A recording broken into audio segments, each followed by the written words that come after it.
Iya, pemirsa, ada 8 kategori dalam penilaian yang baru saja dikeluarkan Kementerian PAN dan RB, di mana dari ke-8 diantaranya adalah mental aparatur negara dan pelayanan publik. Dengan hasil penilaian tersebut, akankah Presiden mengganti menteri dan kepala lembaga bersangkutan? Di mana sebelumnya Presiden juga sempat menegur sejumlah menteri yang dianggap tidak menjalankan instruksinya dan dianggap menghambat investasi.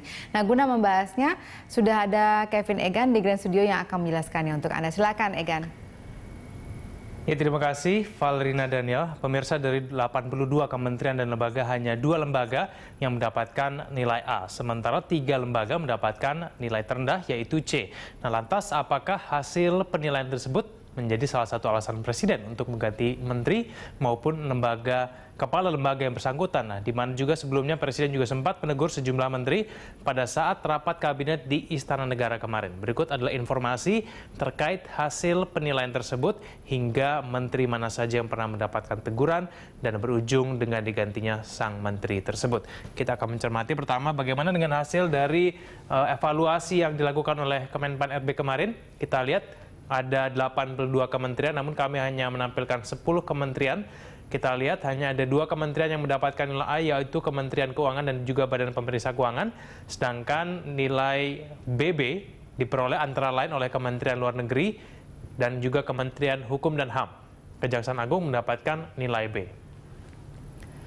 Selanjutnya, Badan Narkotika Nasional mendapatkan B, Lembaga Perlindungan Saksi dan Korban mendapatkan nilai CC, Setjen Dewan Ketahanan Nasional mendapatkan CC, Badan Ekonomi Kreatif mendapatkan C, Badan Keamanan Laut mendapatkan nilai C. Bagaimana dengan kategori penilaian? Kita lihat ini adalah dasar kategori penilaian, ada 8. Yang pertama adalah mental aparatur, pengawasan, akuntabilitas, kelembagaan, tata laksana, SDM aparatur, peraturan perundang-undangan, dan kemudian terakhir adalah pelayanan publik. Bagaimana dengan teguran Presiden? Sudah berapa menteri yang mendapatkan teguran Presiden? Kita lihat yang pertama adalah Amran Sulaiman, Menteri Pertanian, ini dipertahankan. Alasannya adalah lambannya pendistribusian bibit dan traktor. Selanjutnya kita lihat yang kedua adalah Ferry Murshidan Baldan, mantan Menteri Agraria dan Tata Ruang atau Kepala BPN, ini diganti. Ini karena pengurusan sertifikat yang dianggap lamban, lalu kemudian Presiden Jokowi menegurnya. Selanjutnya kita lihat ada Rizal Ramli terkait dengan perdebatan dengan Sudirman Said terkait dengan Blok Masela. Selanjutnya kita lihat ada Sudirman Said yang juga ditegur karena perdebatan dengan Rizal Ramli terkait dengan Blok Masela. Kita lihat yang kelima adalah Yudi Krisnandi, dianggap tidak menjalankan semangat Presiden dalam menjalankan pemerintahan yang bersih dari KTBLC. Setelah Yudi ada Marwan Jafar, perekrutan pendamping desa dianggap tidak sesuai dengan kualifikasi. Itu adalah beberapa menteri yang pernah mendapatkan teguran dari Presiden, ada yang diganti namun ada juga yang dipertahankan. Kita lihat bagaimana pernyataan Presiden Joko Widodo dalam rapat paripurna kemarin yang menyatakan, saya ingin mengingatkan kepada kita semua, saya minta kepada para menteri sekali lagi untuk hati-hati dalam menerbitkan peraturan menteri atau permen.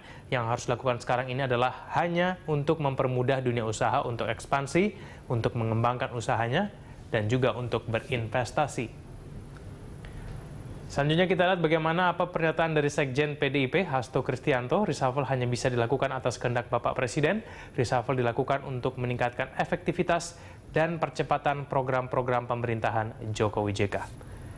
Nah, apakah kemudian hasil dari evaluasi Kemenpan RB ini cukup untuk kemudian menjadi alasan Jokowi untuk mengganti menterinya?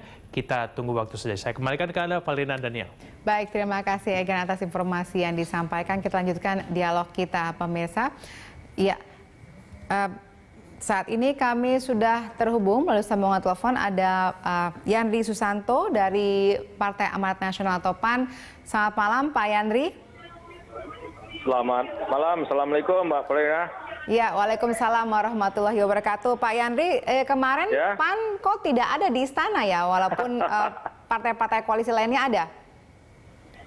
Ya, kita sebagai pihak yang diundang tentu kan menunggu undangan kan. Jadi tidak diundang berarti?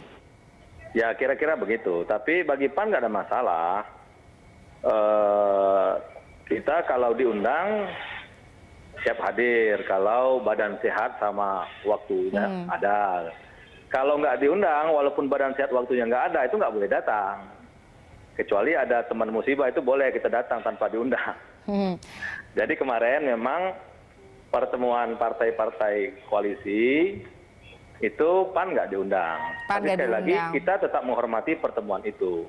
Ya, apa yang kemudian PAN bisa baca dari sikap tidak mengundang diundang oleh Presiden ke istana kemarin?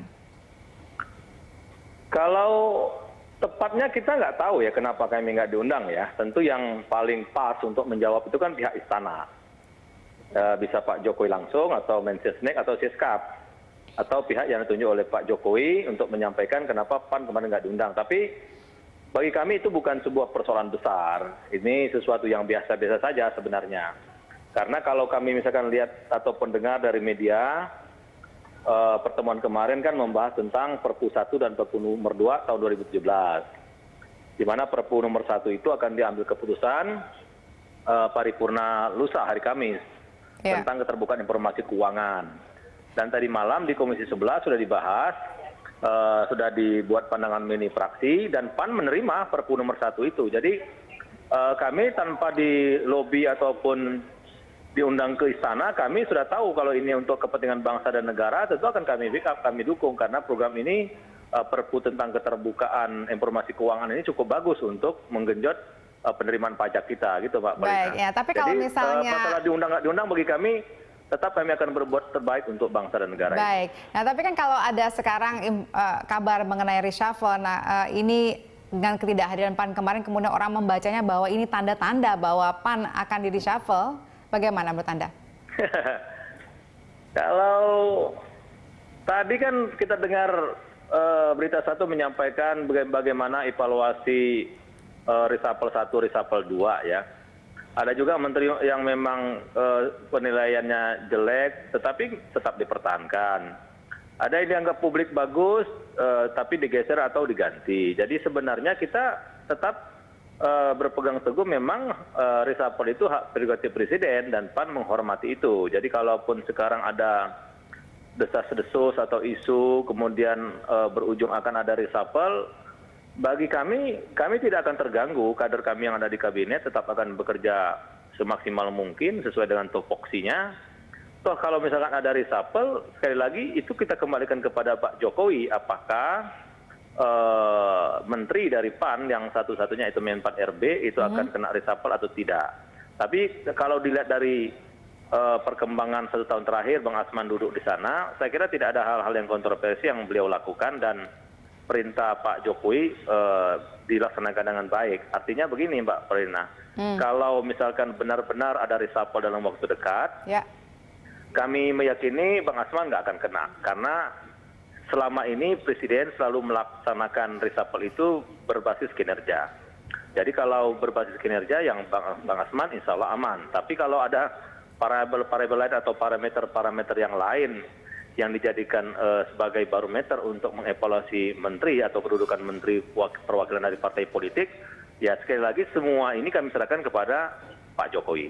Baik, nah tapi kalau sebelumnya kita ketahui sudah ada himbauan dari salah satu orang di PAN kemudian menghimbau untuk menteri dari PAN ini keluar dari pemerintahan. Bagaimana menurut Anda? Saya kira bukan Pak Amin aja ya, teman-teman partai lain juga menyarankan seperti itu. Terakhir Pak Yusuf Kalla tadi juga menyampaikan seperti itu. Saya kira kita hormati semua itu dalam kerangka memberikan masukan atau saran.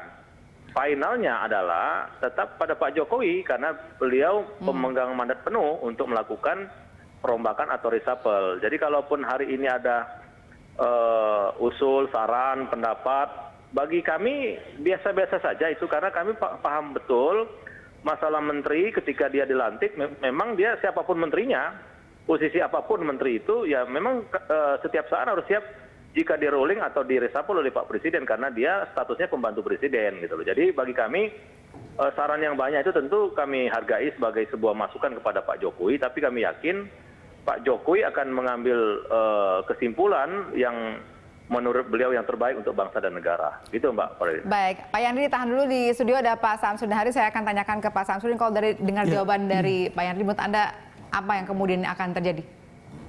Ya, ya tentu kita masih akan menunggu ya. Apakah sungguh-sungguh Pak Jokowi ingin mempertahankan koalisi pendukungnya gitu.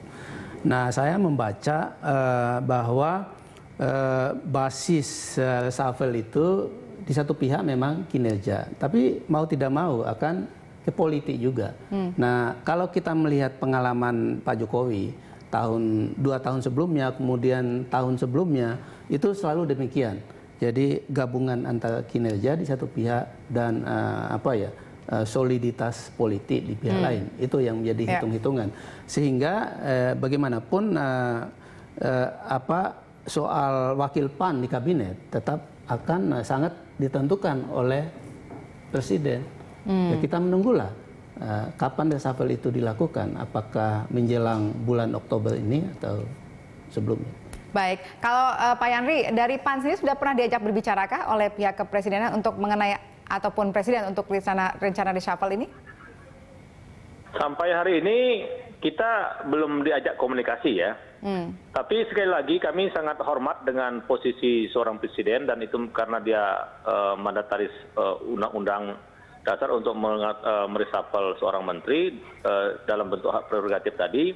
PAN menghormati itu. Jadi kalaupun nanti misalkan menurut Pak Jokowi sudah saatnya mereshuffle demi perbaikan kinerja dengan sisa waktu yang ada, kalaupun PAN misalkan nggak diajak bicara, bagi kami nggak ada masalah, karena itu sekali lagi itu hak prerogatif presiden.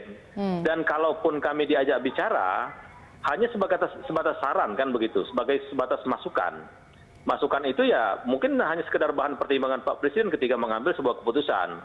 Dan yang saya katakan dari awal tadi, yang tahu tentang kebutuhan kabinet sekarang adalah Pak Jokowi. Nah, oleh karena itu bagi kami tetap kami melihat sesuatu rencana reshuffle atau tidak ada reshuffle bagi kami biasa-biasa saja, dan PAN prinsipnya tidak ada masalah kalaupun nggak diajak bicara ketika ada reshuffle. Itu sekali lagi kami menghormati karena itu semata-mata hak prerogatif presiden gitu, Mbak Farina. Baik, dikembalikan kepada presiden ya Pak Yandri keputusan untuk mengenai reshuffle ini. Baik, terima kasih sudah bergabung bersama kami hari ini, selamat malam. Baik, Pak Samsudin Haris, sebelum kita tutup dialog ini menurut Anda, kalau kita membaca situasi saat ini, apakah lebih menguntungkan kalau misalnya dipertahankan koalisi yang ada, atau memang tadi untuk memperkuat yang ada, maka yang tidak sesuai dikeluarkan? Ya, saya pikir tergantung pada Pak Presiden juga ya, Pak Jokowi. Apakah kemudian ada komunikasi politik yang lebih baik dalam pengertian bahwa PAN diajak ngomong kembali oleh beliau apa maunya sebetulnya. Sebab bagi Pak Jokowi saya pikir lebih baik sebetulnya meminimalkan kegaduhan politik itu, meminimalkan gonjang-ganjing politik. Kecuali yang memang kinerjanya memang tidak layak untuk dipertahankan. Bagi saya yang utama itu konteks reshuffle itu tentu saja kinerja, bukan semata-mata politik. Sebab itu akan menentukan kualitas pemerintahan ini ke depan. Baik, terima kasih Pak Samsudin Haris sudah bergabung bersama kami hari ini, selamat malam. Ya pemirsa, demikianlah Perantau Talk kali ini. Anda bisa mengirimkan informasi dan saran kepada kami lewat email di redaksi rbth1.tv atau follow kami via Twitter, Facebook, YouTube, dan Instagram. Atas nama kerabat kerja petugas, saya Valerina Daniel. Terima kasih dan sampai jumpa.